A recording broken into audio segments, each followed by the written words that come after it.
আজ তুমি যেভাবে আরশির জন্য লড়াই করেছো, আমার মনে হচ্ছে আরশি তোমার নিজের মা, নিজের মা, নিজের মা। তুমি ঠিক আছো তো মহাগৌরী?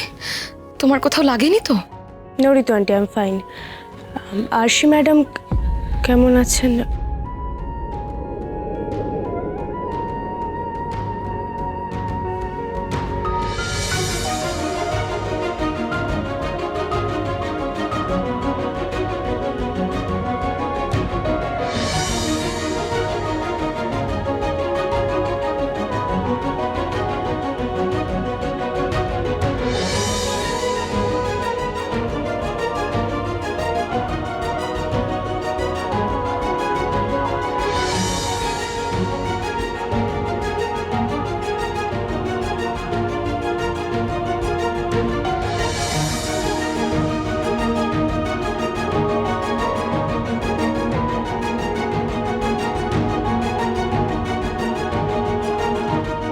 তুমি আমাকে প্রাণে বাঁচালে।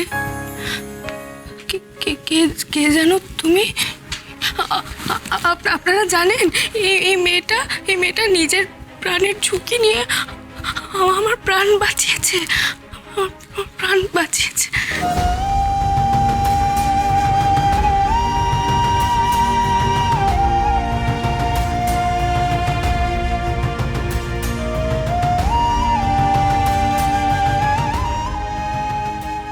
যতবার আপনার কাছে আসছি, আমার নিজের পরিচয়টাই কেমন যেন এলোমেলো হয়ে যাচ্ছে। আপনাকে খুব জড়িয়ে ধরতে ইচ্ছে করছে, কিন্তু কেন এমন হচ্ছে?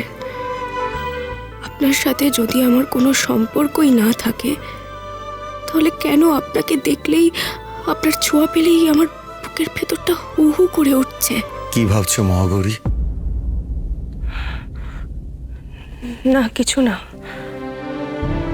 ওনার সাথে দেখা হওয়ার পর একটা কথাই আমার বারবার মনে হচ্ছে, ওনার সাথে যে আমার মুখের এতটা মিল, সেটা কি শুধুই একটা কোইন্সিডেন্স নাকি অন্য কোনো ব্যাপার আছে?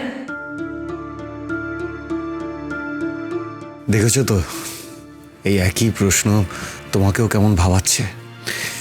এবার বুঝতে পারছো তো কেন তোমাকে দেখে আমরা সবাই এত উতলা হয়ে উঠেছিলাম। কিন্তু তোমার সাথে ওর, আমাদের পরিবারের কি সম্পর্ক, সেই প্রশ্নের উত্তর আমরা কেউই জানি না।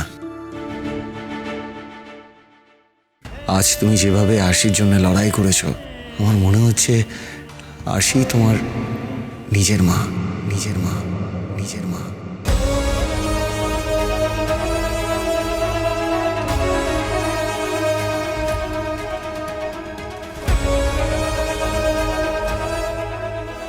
সত্যি বলতে এমনটা তো আমারও মনে হচ্ছে। আপনার কাছে মুখে স্বীকার না করলেও আমিও যে ওনার প্রতি একটা অদ্ভুত টান অনুভব করেছি। কিন্তু কেন হচ্ছে এটা, তার উত্তর কে দেবে? আপনি বা আরশি ম্যাডাম তো আমার কেউ হন না। তাহলে কি রহস্য আছে এর পেছনে? আমাকে আজই আরেকবার বাবার সাথে কথা বলতে হবে।